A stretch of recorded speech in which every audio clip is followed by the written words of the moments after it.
There's a power in every breath. There's a power in every note. A power that starts within the heart. A power that rises through the throat. Hey everyone, it's Jonathan and welcome back to I Heart Animation. Later this year I will be launching a standalone podcast for this series, but for now I'm going to try and keep covering animation as much as I can leading up to the actual launch, starting today. Today I'm joined by my friend Jenna, aka Phantomwise, and this time we are not talking about Alice in Wonderland, though of course it comes up a bit, how could it not? And actually I think we have several episodes planned with Jenna for this year, none of which have anything to do with Alice in Wonderland. Apparently we're branching out. Today we are talking about a movie that she suggested, a movie I'd never seen. I might have heard the title, but I had no idea what this is about. It is an obscure Welsh-Hungarian animated film, The Princess and the Goblin. Having never seen it myself, I have nothing more to say by way of introduction, so let's just get into it and have Jenna introduce us to this film.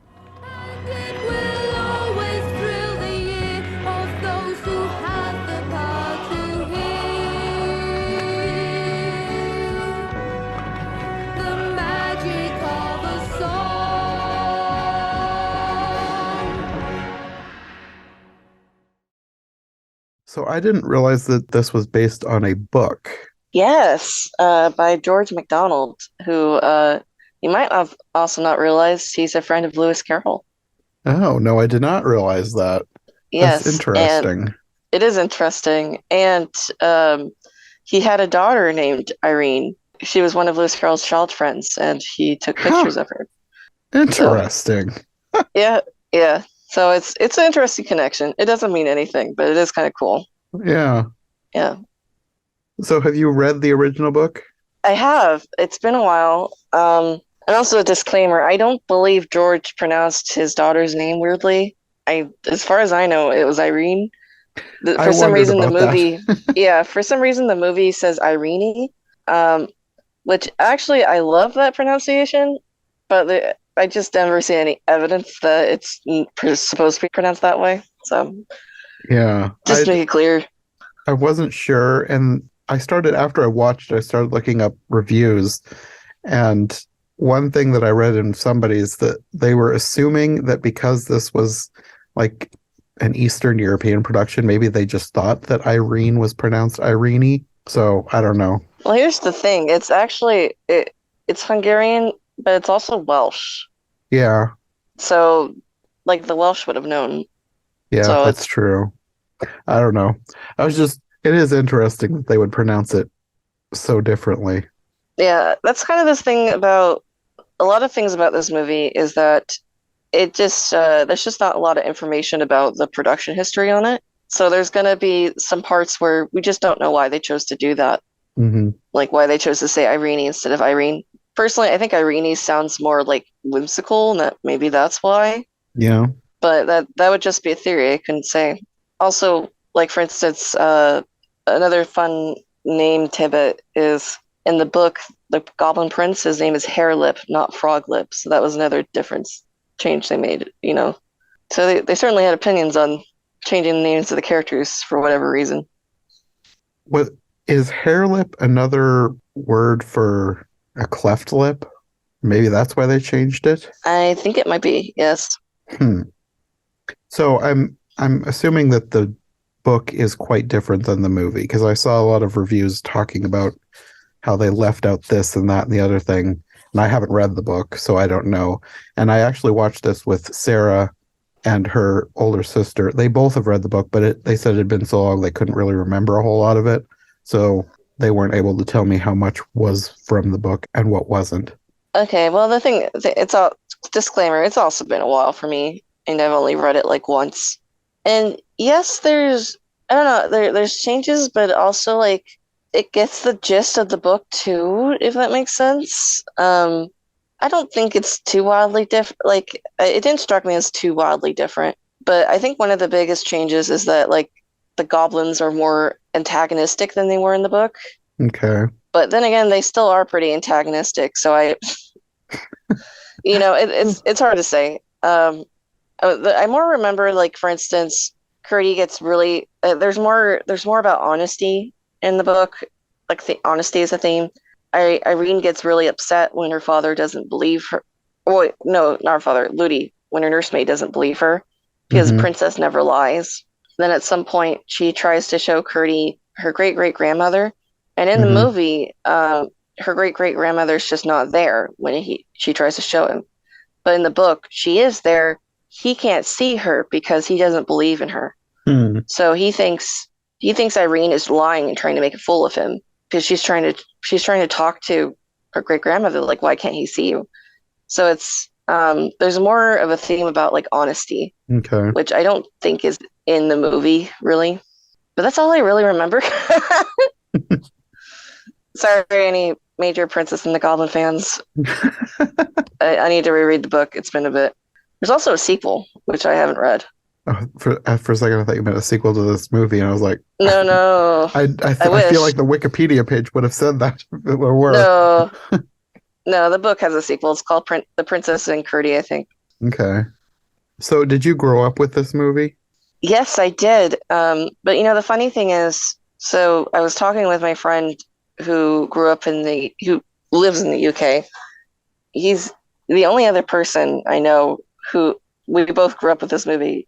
And when we first learned we both grew up with this movie, he said, "I'm shocked that you know about it, as an American." And I Mm-hmm. said, "Oh, okay. So is it like what more well known in the UK?" And he goes, "No." You're the only person I've met. um, so it's not very well known in the UK either. Maybe it might be a little bit more well known in Wales. I don't know.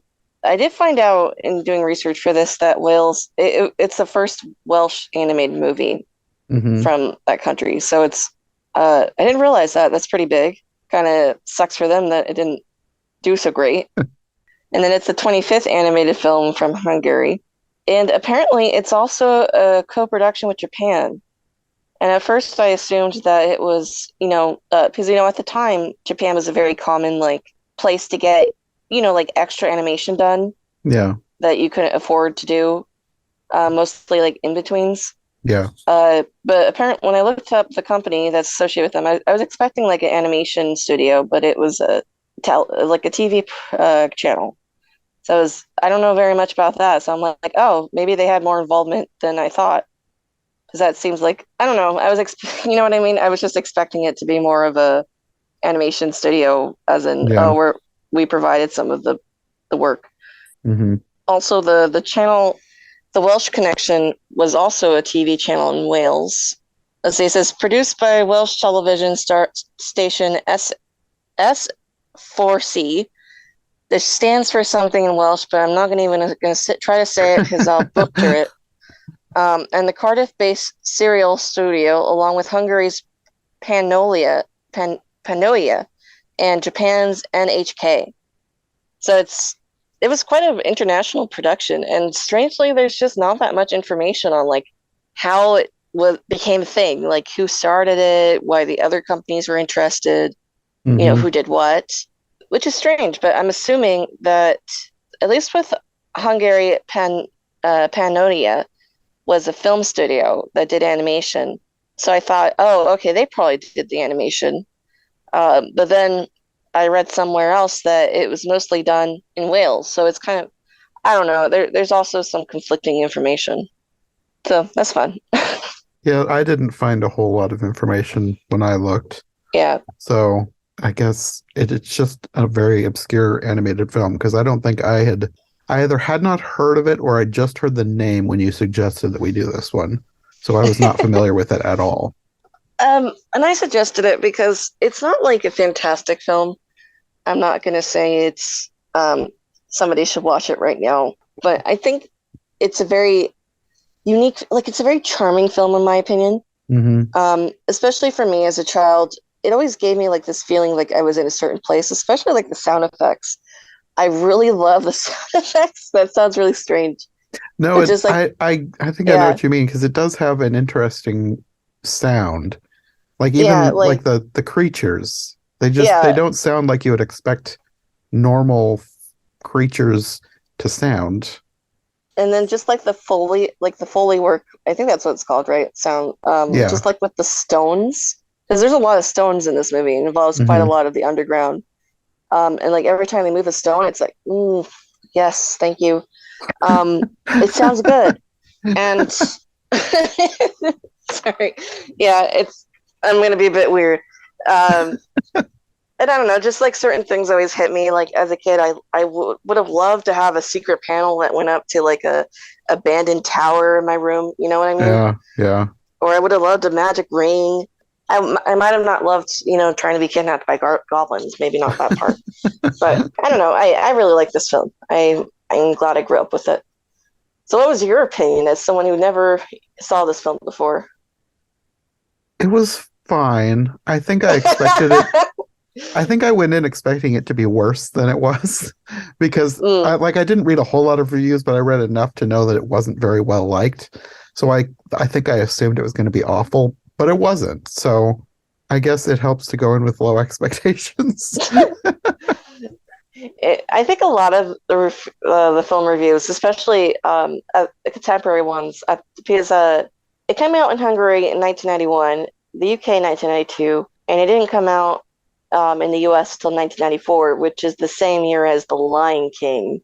Yeah, I read that So, it like, had the yeah, misfortune of opening with The Lion King, and that kind yeah. of killed it in the US.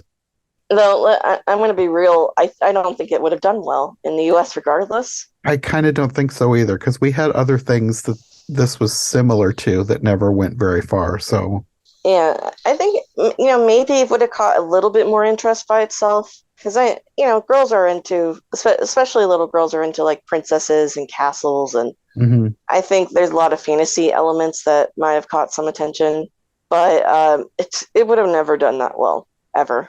But with the way it was, its circumstances basically squashed it. Hmm.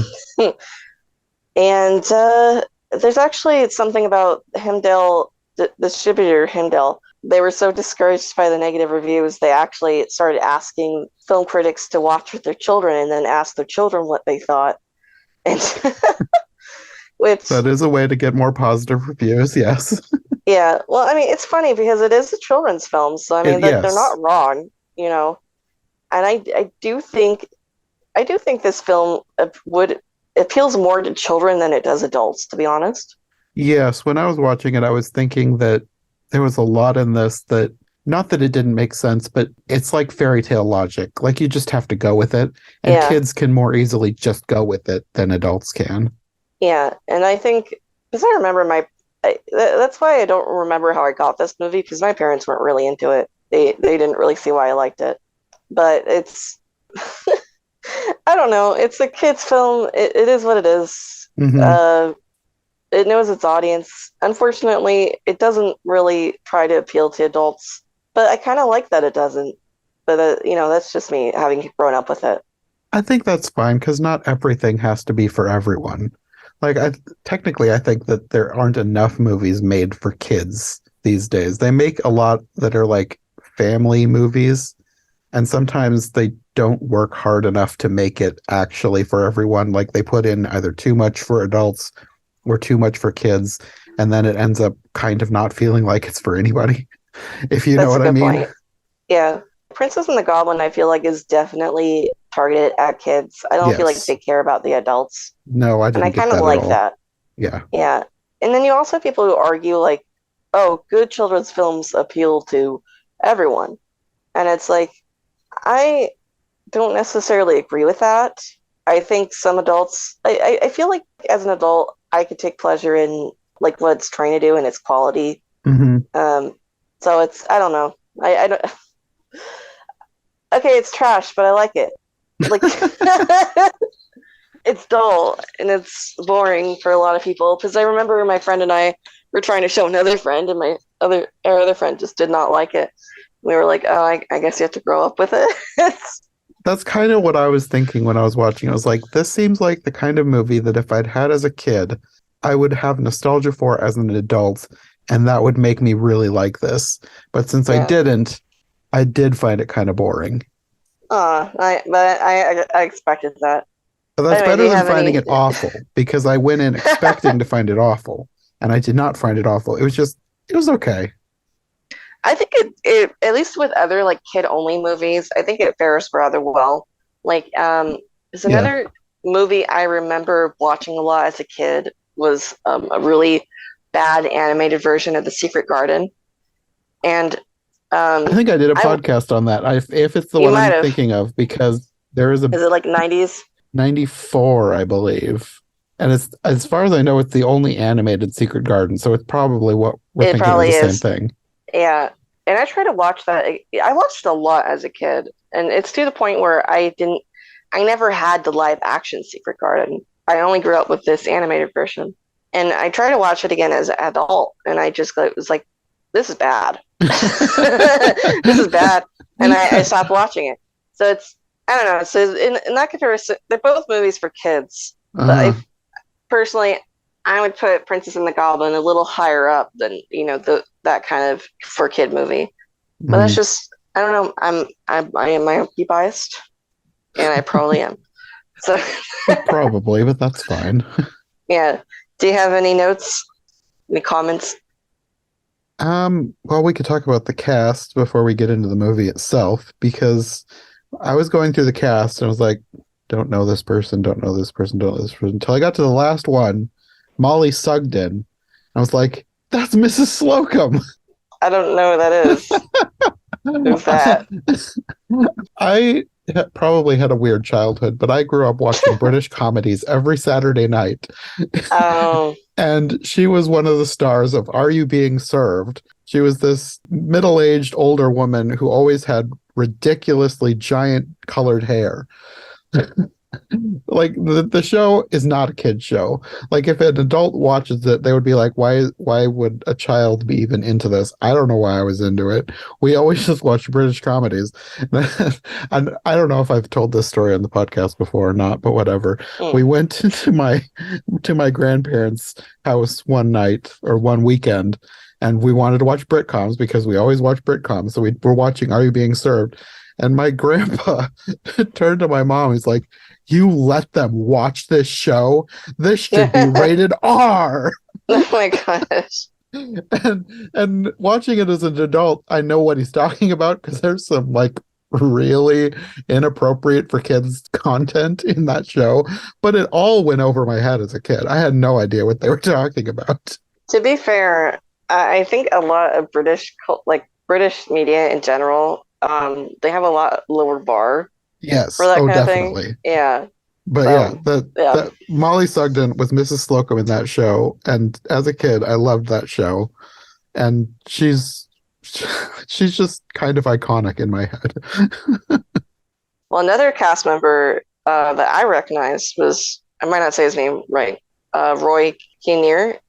He was the Cheshire Cat in the 1972 Alice. I thought that because after I saw that, I was like, well, I'll just go through everybody and see if I noticed anything in their IMDb page. When I got to Yeah. him, like I didn't recognize him right away, but I started scrolling through, and then I was like, oh, I recognize that and that, and I was like, Cheshire Cat in Alice in Wonderland 1972. Well, Jenna's gonna recognize him for sure. I did. Though it's funny though, because when I was reading the cast list, I was like, "Well, wait, he's in this. Who does he play?" And it says Mump, and I'm like, "Who the heck is Mump?" And it took me a while to realize it's just a random goblin that Grace he's dropping on. Yes. Apparently, that was his final screen role. So what a screen role to end on. There was a couple people I read that it was their final role. Oh, that's not good. The Goblin Queen, also Peggy Mount. It was both of their final film role. Oh, well, she did a good job. She had a great voice. Yeah. I didn't think I recognized her, but again looking at her IMDb page, she was in Oliver, the old musical, and she did a couple I've never episodes seen of it. Doctor Who. So I guess I had seen her before, but it's been so long since I'd seen anything she was in that I didn't recognize her. And then my friend wanted me to, because I told my friend I was doing this one, and he goes, "You gotta mention Rick." I don't know how to say his name. Rick Malayal for the Prince Froglip. He was like a punk singer. Let's see. I was going to mention Froglip as well. Rick Mayall. My aunt, yeah. Apparently, he was approached to do Lion King, and I guess he didn't do Okay. it. Yeah. Well, I didn't recognize him just by the name, but when I looked at his IMDb page, he was Mr. Toad in the version of The Wind in the Mm. Willows that I grew up with. So Yeah, my friend mentioned that too. after I watched the movie or started watching it, I heard his voice. I was like, yeah, I recognize his voice now. Well, I guess we can go through the movie. It did not take me very long to write down everything that happened because the plot wasn't very The plot's very simple. detailed. Yeah. But I did have notes as I went through because some things stood out to me. All right, hit me with it. I watched it twice. I watched it yesterday with my cousins, and I watched it again today to make my notes. So the second time I watched it through, it started, I was like, oh yeah, there's narration. The king narrated the beginning and the end, and I completely forgot. And I didn't even realize it was the king until I watched this time, because I remembered at the end of the last watch yesterday, when the narration started up at the end, I was like, wait, who's talking? I don't remember narration in this movie.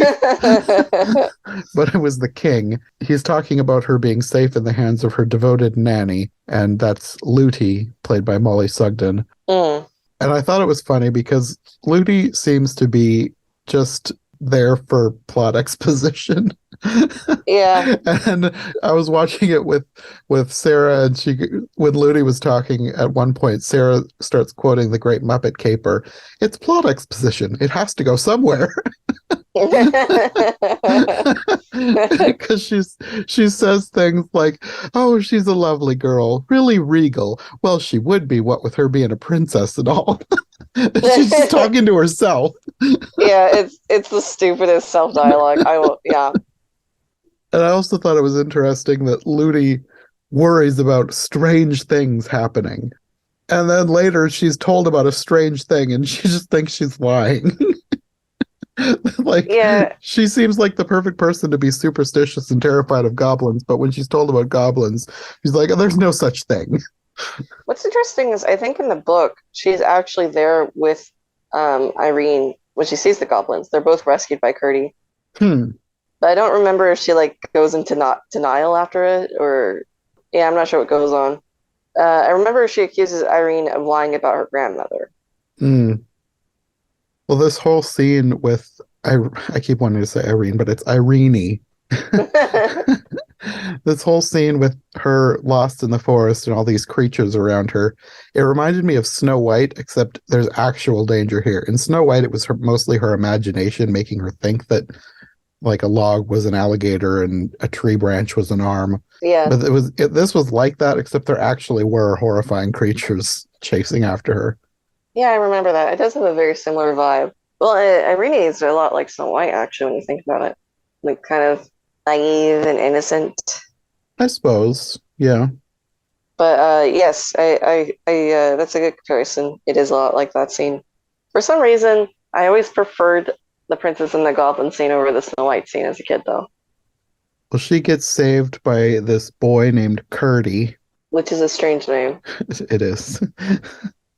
And he's singing this song, and this song comes up throughout the entire movie. Like, it's the only song in the whole movie. Yes, whenever they need to sing a song, it's this song. Yeah. Like I said, I was watching with my cousins, and Sasha, I think, said that it was an 80s power ballad. It was like the medieval version of an 80s power ballad. So then every time somebody started singing, I was thinking to myself that they're saving themselves with an 80s power ballad. That's not a bad time to associate it with, because the movie would have been done in the late 80s. Yeah. So it probably kind of was, yes. Yeah. So Curdy explains everything that's going on. Apparently there's these goblins that live in the mountains, and all these creatures were their pets, and they can only be driven away by singing. And for some reason, everybody in the village and like the mining village that they live in knows about the goblins, but nobody that lives in the castle knows about the goblins. Yeah. I feel like you would think that word would get around. Like, why don't even the guards know? I think at some point, I think in the book, but don't quote me, I think in the book it's kind of implied that they are like, they're not supposed to know. And that's Okay, that would make more sense. yeah, that's part of why, like, for instance, it's so important that Irene is with Ludi because the king doesn't want her to meet these goblins. So Oh, so the I don't, king knows in the book? I think the king knows in the book, but I'm not 100% sure. I can't remember. That's the problem. I can't remember. But there is kind of like this willful ignorance coming on. Though you could also say maybe it's like kind of a class difference. Mm-hmm. Like the people in the castle don't have to deal with the goblins, so they don't bother to notice. Whereas Yeah, the miners obviously have to deal with them, so they of course notice. yeah, that makes sense. So you think the miners would like bring it up at some point, like, hey, there's like a lot of goblins that are making it hard for us. And Yeah, everyone else they're trying to tell is like, I don't see any goblin. What are you talking about? Like, well, that's why I wondered. You would think word would get around. Like, I would assume that there would be like a miner who was friends with a guard, and the miner would tell the guard, and then the guard could tell the other guard. So I wouldn't think that nobody in the castle would know. But that's what I mean. Like, there was a lot of stuff that's just fairy tale logic. So I was just like, yeah, I'll go with it. yeah, And it's like kids aren't going to think of this stuff. yeah, they're just like castle mine, different. Yeah, No interaction between the two. But yeah, I think it is a little bit of a class difference here.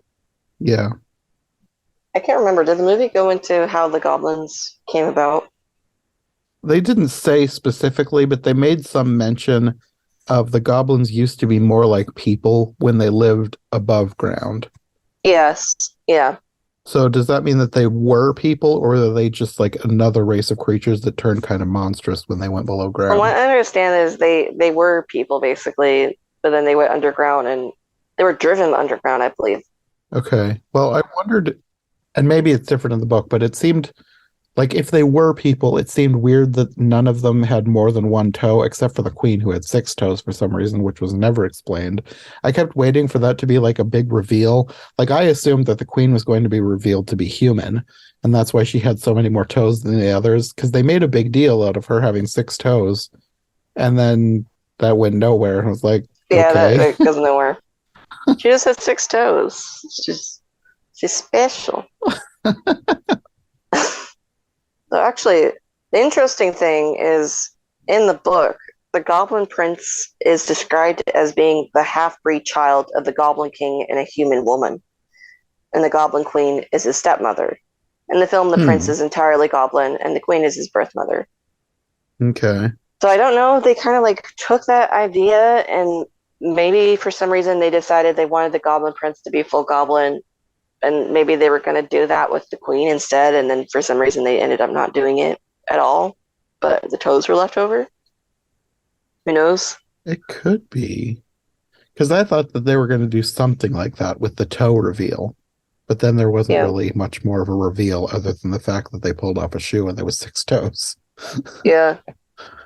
There's no explanation for it. She looks very goblin otherwise. Yeah. Did the prince remind you of anything?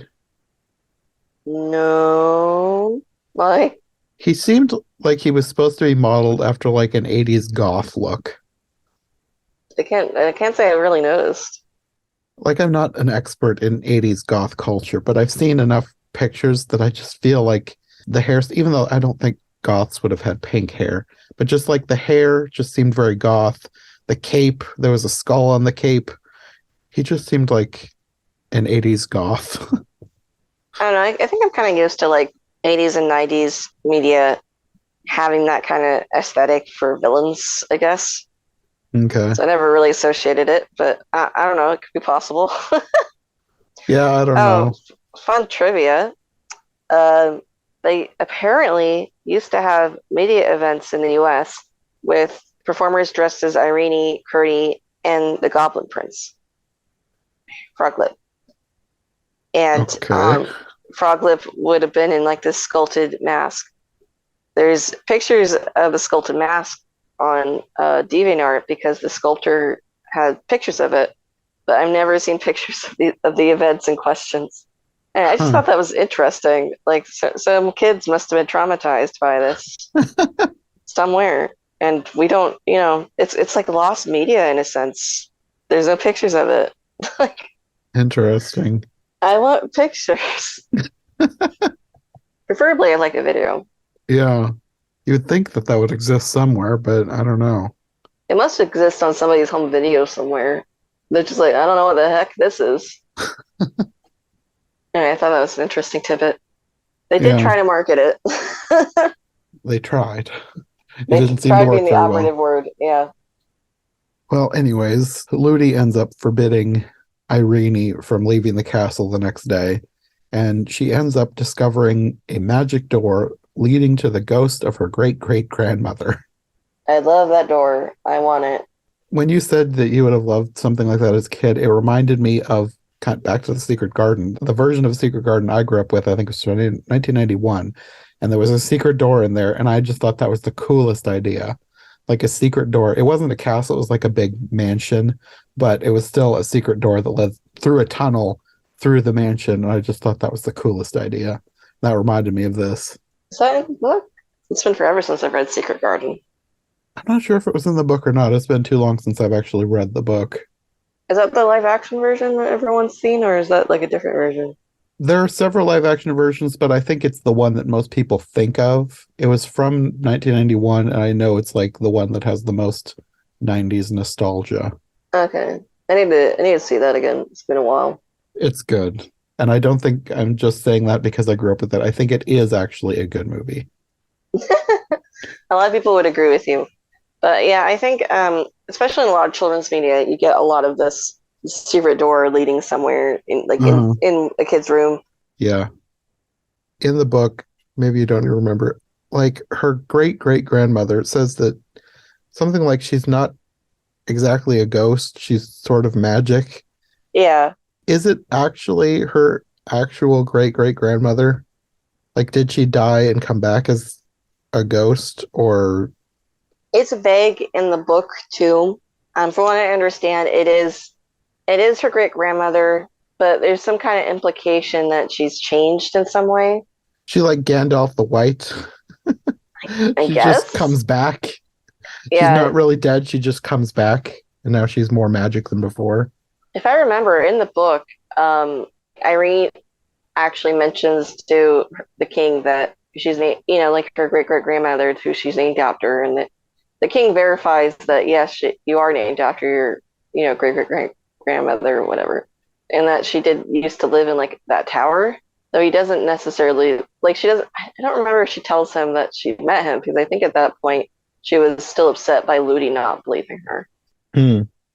But anyway, so it's verified in the book that she's not like imagining this. This is her great grandmother, but she's also like something a bit, I don't know. She's a ghost, but also like isn't. You know what I mean? It's magic. Yeah, that sums it Yeah, up. yeah. That's one of the things where it's just like it's fairy tale logic. I'm just gonna go with it. I kind of enjoy how vague it is in a way, though. Like, I think we like to put a lot of labels on things sometimes, especially in stories. Hmm. Sometimes it's kind of nice to have a little bit of a mystery. But Yeah, yeah.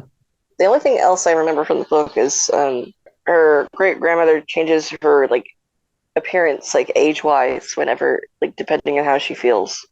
Hmm. So like sometimes she looks old, sometimes she looks young. That kind of reminds me of the book version of what we know as the Blue Fairy from Pinocchio. I'm like in Pinocchio mindset right now because I'm doing so many versions of Pinocchio. But Oh the yeah, the fairy in the book, when Pinocchio first meets her, she's basically a young girl. But then yeah, later on, when he finds her again, she's basically becomes his mother because she's much older. She's like 1,000 years old anyway. yeah. But At some point they call each other like brother and sister, and then later it's mother. yeah, So yeah, it's really weird. Yeah, it's pretty confusing. yeah. So how would you feel if your great great grandmother was living in a secret room in your room? I don't know. You wouldn't be like, I'm gonna call the police. Well, I don't know that I would call the police anyways, because I would think that they would be thinking that I was crazy and would probably haul me off somewhere. This guy is seeing somebody who died 100 years ago. We better do something. No, I think it's. I probably think it was a homeless person.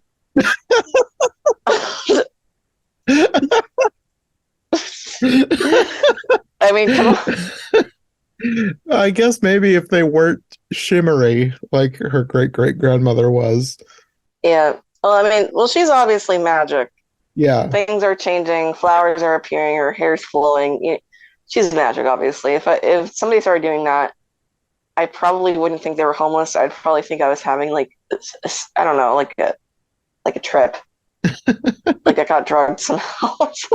I'm ill. I have a fever. I'm seeing things. I'm ill. I need to go to the hospital or something. Goodbye.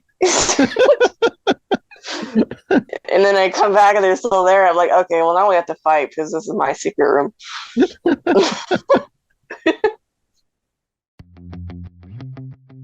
Are you enjoying this episode of the podcast? Do you want more content from me and my friends on the iHeart Movies Podcast Network?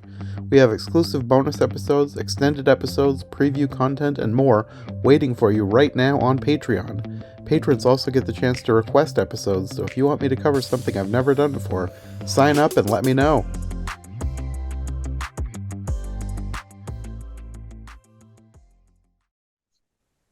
Well, anyways, the grandmother is there because she's telling her that she's going to be there to help her, and she's basically warning her that she's soon going to be in grave danger. Which Yeah, pretty seems, much. I feel like I would be a bit more terrified if someone told me that. But she's so calming. Yeah, yeah. And she got pretty flowers, pretty dress. If someone's pretty, everything's fine. That's what I've learned from children's movies. Yes, of course. Just like real life. Yeah.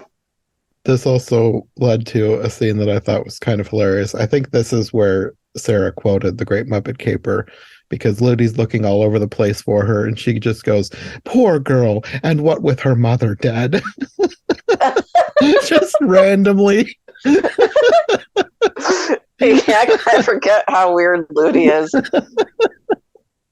And during all this, you also have Curdy working with his father in the mines, and he ends up falling into the realm of the goblins and ends up like getting taken by mistake in a goblin mining cart. Yeah, with Mump and Gump.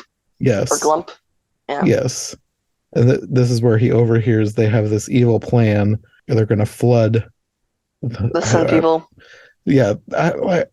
My question is, and this is another thing where I just told myself, fairy tale logic, go with it.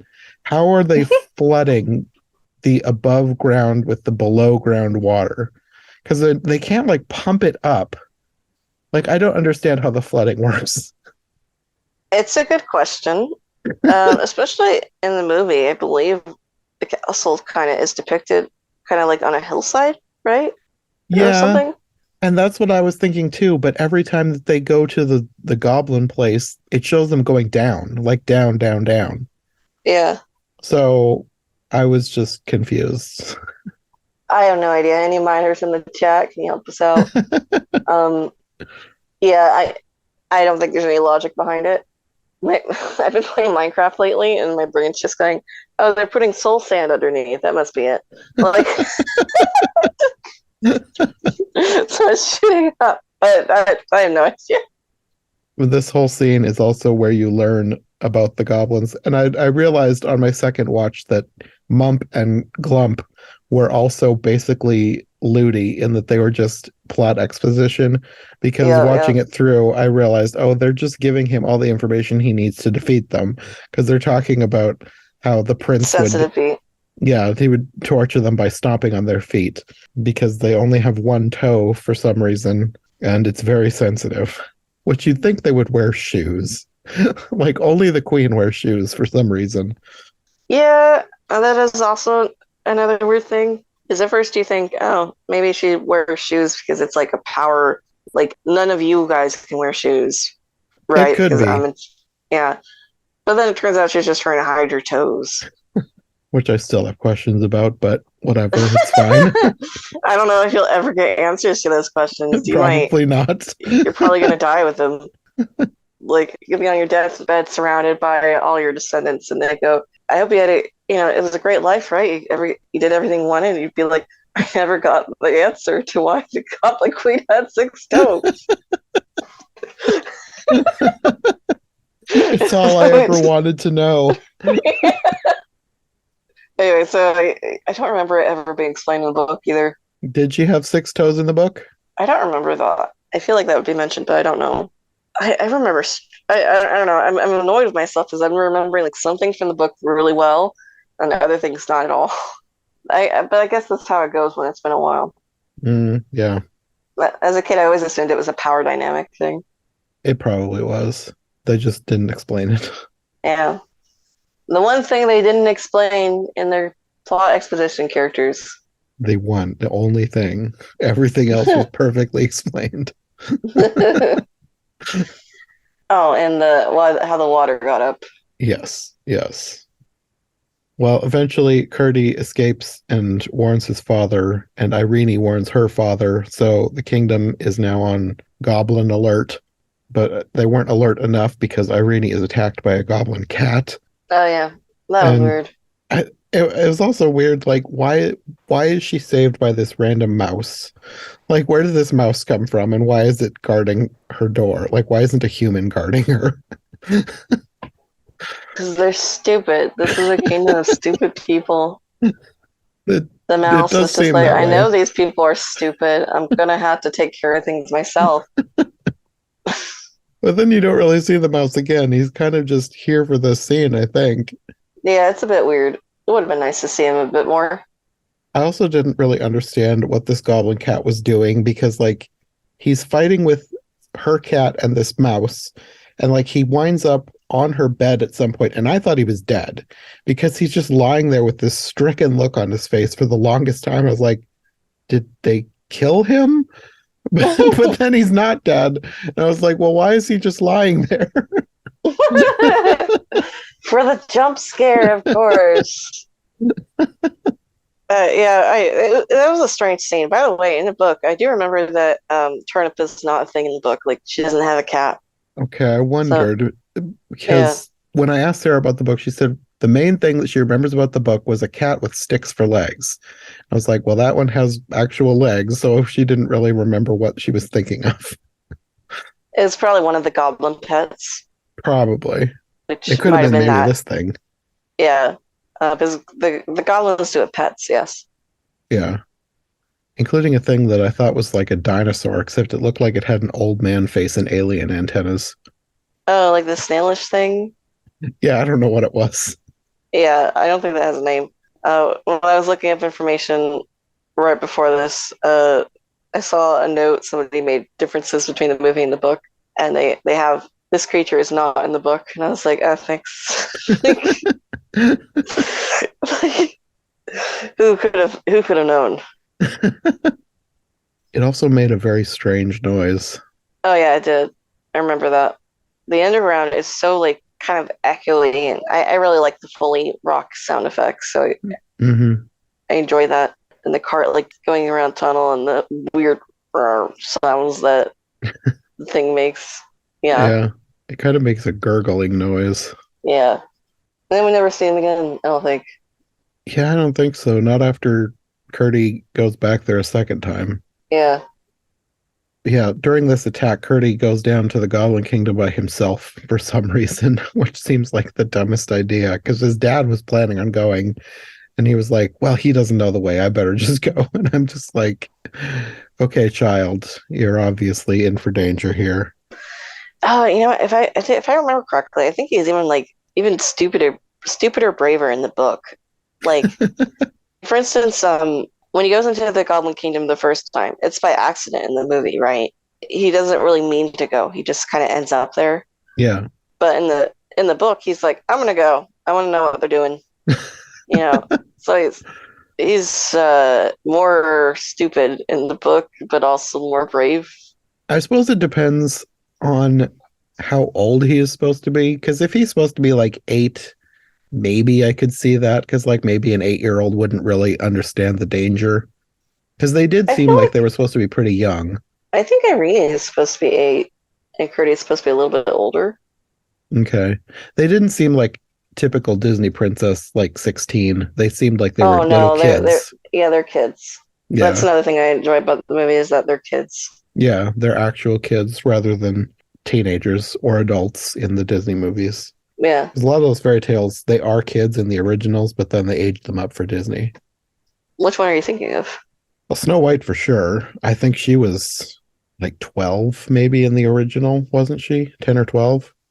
I don't think she Um, was a teenager. I mean, that probably depends on what you define as the original. That's true. There's so many Yeah, quote unquote because so many originals. people call the Grimm stories the original, and they were not the original. Yeah, yeah. Well, that said, the Disney Snow White's supposed to be like 14, from what I Yeah, she understand. doesn't look very 14 though. She She's looks like a like child and a woman at the same time. she kind of does. Yeah. Well, eventually Curdy finds out after eavesdropping on the royal family that they have this plan to abduct the princess and marry her off to Froglip so that the humans will then be ruled by the goblins because if they merge the kingdoms, then everybody can join, even though they want to like turn them into slaves, I think. I'm not sure exactly what they want to do with the maybe mine stuff, but they've destroyed the mine or they're going to destroy the mine. So I don't really know what the goblins are thinking. Yeah, it's not really explained very well what they're expecting. Especially like they keep going on about how ugly the Sun People are. So it's like, why bother like having him marry her when he's going to be stuck with her as a wife, presumably? Like, what's the point? They also talk about, I think, the humans becoming more like them if they're put underground too. Yeah, So I don't know. Maybe they think that she'll eventually be beautiful in their eyes. maybe, I guess. Seems like that would be a generational thing, though, I would assume. But I don't know. It's fairy tale logic. Yes. At some point in here, Curdy ends up caught and thrown in a dungeon.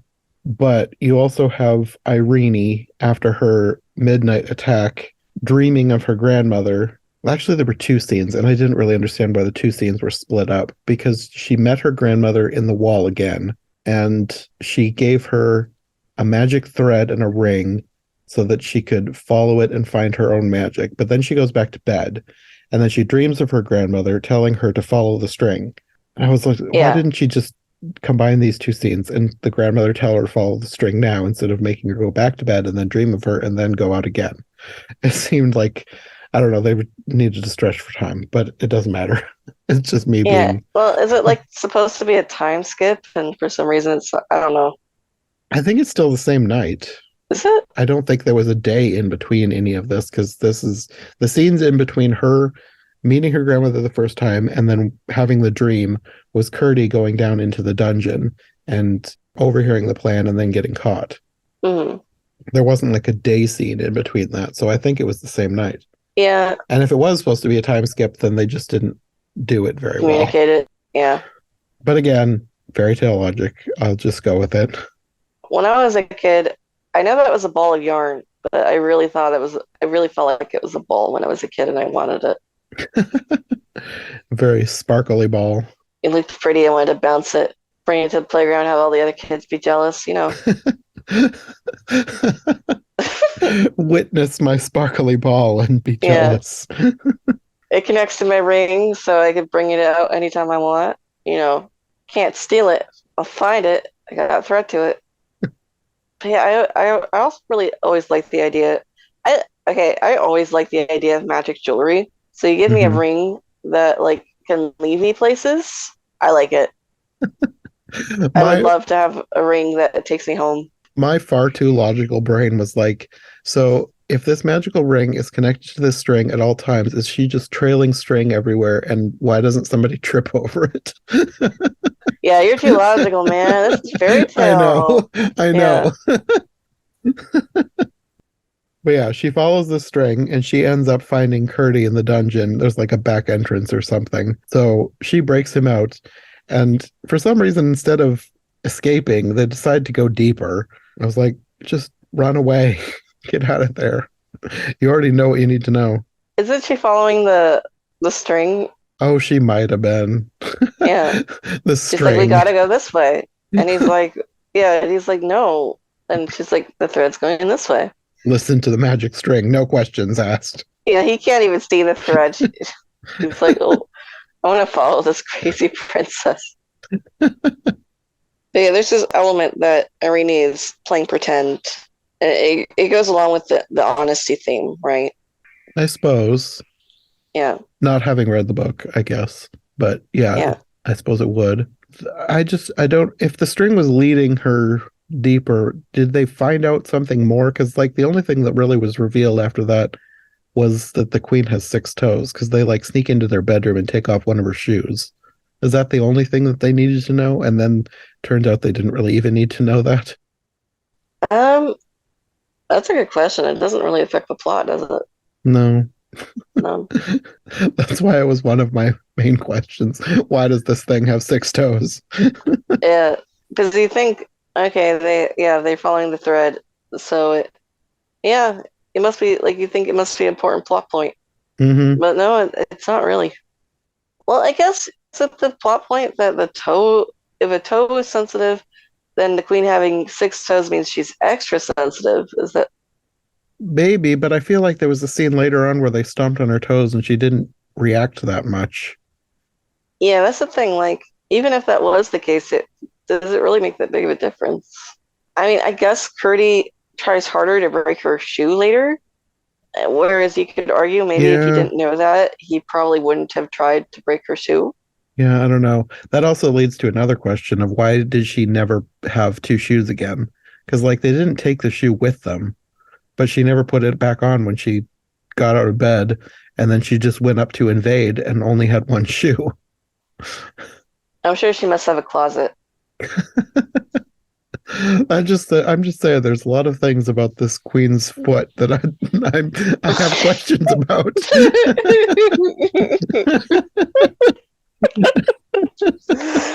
No, Hmm. no, I never noticed that as a kid. I'm sure it probably was one of those things where it had a point and then there was a scene probably cut for time and then it doesn't make sense anymore. It might be. Yeah, that's something that kind of saddens me about this movie is that there's going to be so many details about this production that I'm never going to know, Hmm. and I would actually really like to know. Well, the kids eventually escape and Irene tries to take him back to meet her grandmother, but she doesn't appear. So they have a argument about it and he leaves to go warn everyone. Except he ends up startling the guards and they hurt him. Yeah, Like at first I wasn't sure what happened, but then like this thing appears on his leg. I was like, is that supposed to be blood? yeah, I think it is. And then did they just throw him in a dungeon? Yes. I was like, why did these two people think that throwing him in a dungeon is going to do anything? Are they like trying to hide the evidence or are they actually trying to help him? I was confused like why he ended up in a dungeon. I think it's both in a sense. I guess the idea is that they wanted him to get better first, or they didn't know why he was there. I don't know. It's very fairy tale logic. Yeah. I don't remember if that's explained in the book or not, because I believe the same thing does happen, because he believes Irene when he's healed, I think. Yeah. I mean, I know that that's why that part of it happened. It's just the guards, Yeah. like putting him in the dungeon. That's what I'm confused about. It doesn't seem like a very good idea to just put somebody in a dungeon without getting a doctor, I guess they didn't know about infection back then. I I suppose. There's just like this seems as good a place as any for a sick person to be. There's some hay. You just lie on that Yeah. and get better. Yeah. But during this, Irene decides that her grandmother wasn't appearing because she wants her to think for herself. So she goes back to Ludi and demands that she fetch her father. Like she's like actually being demanding and like a tyrant queen. She actually has like a little throne in her room. Yeah. Like Yeah. she goes up and sits on the throne to give Ludi orders. Which is like, why does she have a throne in her room? Practice. In practice. But you know what, Irene, I would too. You know, if I was a princess, I'd have a throne in my playroom. Yeah, my nursery. Why not? So Ludi gets her father. She warns him about the goblins. They double the guard. But for some reason, after this, Ludi goes and gets drunk. I was like, Oh what? yeah. And I don't know who this other guy is. I don't know if it's her husband or what. But she and this guy are in the wine cellar getting drunk. And then the goblins come up through the floor and freak her Yeah. out. Can you imagine being drunk and then goblins come out of the floor? That would be enough to cure someone's alcoholism, I would think. Just be like, I'm swearing off the drink. I've seen things. I never got the impression that was her husband, but I don't know. That's the only thing I could think of. It didn't say that. I just thought, Yeah. unless it's just some random other servant that she's friends with. I don't know. Yeah. I just thought it was some random other servant. I don't think it's ever said, but I mean, it probably is, because otherwise I would think that a husband would have been mentioned. yeah. I think it'd be a bit more obvious. Probably, yeah. But anyways, while this is happening, Curdy is awoken by her grandmother's ghost. I mean, Curdy is awoken by Irene's grandmother's ghost. Yeah. Gotcha. And she heals his injuries. So now he believes, because he actually saw her. And he runs off to fight the goblins, unaware that he's now being followed by Prince Froglip. And he goes to tell Irene to lock herself in her room, but it's too late. Somehow Froglip snuck in while they were talking. Well, yeah. Okay. He's tall and ugly, and they don't notice him. Yeah, you'd think they would have seen him, but whatever. Fairy tale logic. Yeah. So as soon as Curdy's gone, she's captured. So he runs around the castle telling everyone how to defeat the goblins. They have to stomp on their feet and sing. So now everybody's singing the 80s power ballad. Yeah. You know, the real reason why it works against the goblins is because they're sick of that song. It could be. It's the only one they know. Yeah, they're just like something else, please. The goblins retreat, but they go back and flood the mine. And I guess the miners must have been warned about the coming flood because they've built this wall. But Oh yeah, for the amount of water that's coming, it doesn't look like the wall should be enough. Plus, the water somehow like goes up. You would think the water would go over this wall before it would go up. Like, I don't understand the physics of this movie. This is where I was just like, okay, whatever, it's a fairy tale. And also, another thing that I noticed with this scene was like the miners all brace themselves against the wall. And I was like, this will do literally nothing if this wall comes down. Curdy eventually finds Irene being held by Froglip, and they all end up falling into the floodwaters and going down this river. But Curdy manages to rescue Irene and kick Froglip over a waterfall, presumably killing him. oh yeah. And then they all sing the 80s power ballad in victory. And hopefully they have castle insurance. Yeah. Otherwise, it's going to smell real moldy after a while. They also like realized how like I don't know. I always got the impression as a kid like her dad didn't live there or something. I don't really know And what that's was up weird. with the dad. I think maybe he was Yeah. just traveling for kingly duties. I don't know. Maybe, but it does seem like really secluded. And you'd think there'd be like more of a court if he lived there like full time. Yeah, I don't know. Which makes me think it's kind of like a holiday home, something that he's let his daughter live at because he thinks she might be safer there. Safer above the mines. Little does he know. But anyway, I hope you, even if you didn't exactly enjoy it, I hope you found it interesting. Yeah, like I said, it was fine. I didn't love it. I don't know that I would watch it again, but I'm glad I watched it. I like watching old, obscure movies that most people have never heard of. Like, that's the point of the podcast sometimes. Well, it will be the point of my new podcast, like finding things that nobody's ever heard of in addition to the ones everybody knows about. Because, I mean, not that I loved this one, but sometimes you find a hidden gem. It's just interesting to see what other things are out there beyond just Disney, Pixar, DreamWorks. Yeah, and now I'm really interested to check out more of the Hungarian Film Studios animations. Yeah, So I may do that. Yeah. yeah, I'll let you know if I see anything good. yeah. If you do, we'll have to do another one maybe. I know Yeah. there's other things like other Eastern European versions of things. There's like a Winnie the Pooh from, well, I don't know. I was gonna say Latvia, but I think that's wrong. Mm. Oh, I I know know there's there's a a Winnie Shirley the Temple Pooh. version of Princess and the Frog. I haven't seen it yet, though. Oh, I that's know Princess and the Frog, interesting. Princess and the Goblin. Yeah. Oh, that's even more interesting. Yeah, that was back. That was when I say Shirley Temple, I don't mean when she was a kid. It was when she was an adult and she had like her own TV show. Oh, the fairy tale theater or whatever it was called. Yeah, storybook theater or Something like that. something. Yeah, yeah. Yeah, Well, that's still yeah. interesting. Maybe Princess and the Goblin will have to get a mini series on every version ever. All two It probably would. versions. It probably would be a short version. Yeah, Yeah, I can't think of any other versions there are. But if you did want to check out another version of it, there's one. yeah. Yeah, that's interesting. I'll have to look into that. Yeah. Oh, I didn't mention to you, but the VHS tape, and this is very iconic for a lot of people who grew up with this movie, in the US at least. So do you remember phone cards being like a really big thing in the 90s? Are you Like talking prepaid about? phone calls cards. Like you would go on a payphone and you'd have this phone card with like a number. So it was prepaid already.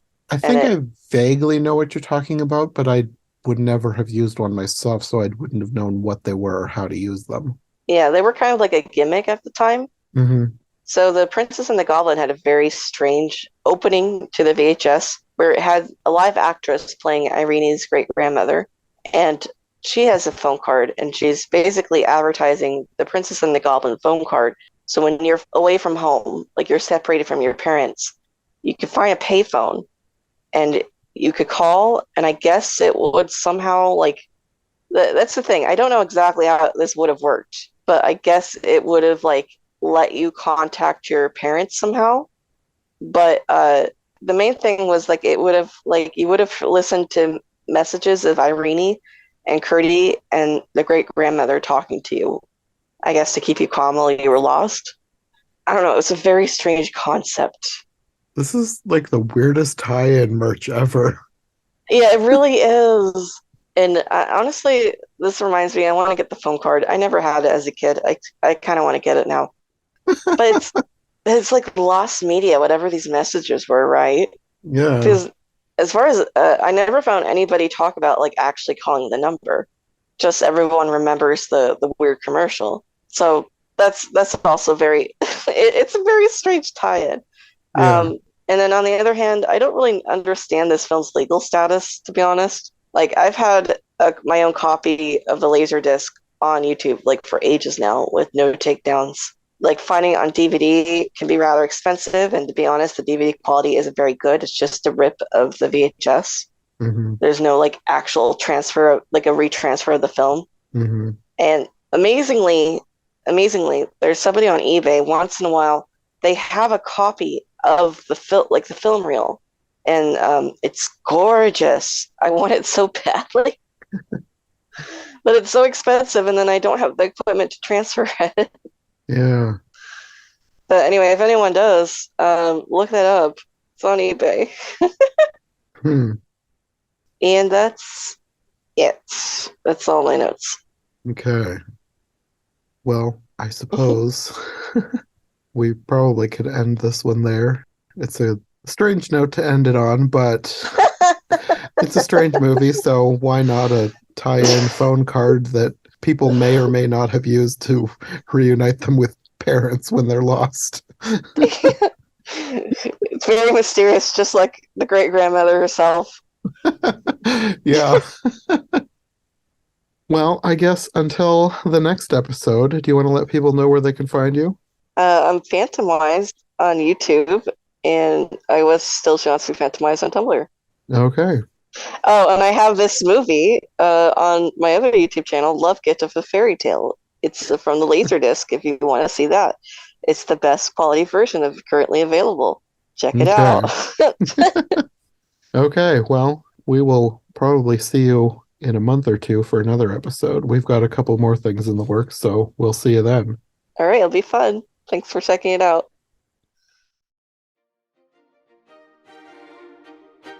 Thanks for listening to iHeart Animation. If you like what you've heard, make sure to subscribe on your preferred podcast platform or to our YouTube channel. Make sure to follow my co-hosts as well, and if you want more content from us, check out one of the other podcasts in the iHeart Movies Podcast Network, or check out my brand new Patreon. My link tree, as well as any other relevant links, will be in the description. We'll be back soon with another brand new episode, so thanks for listening, and we'll see you next time.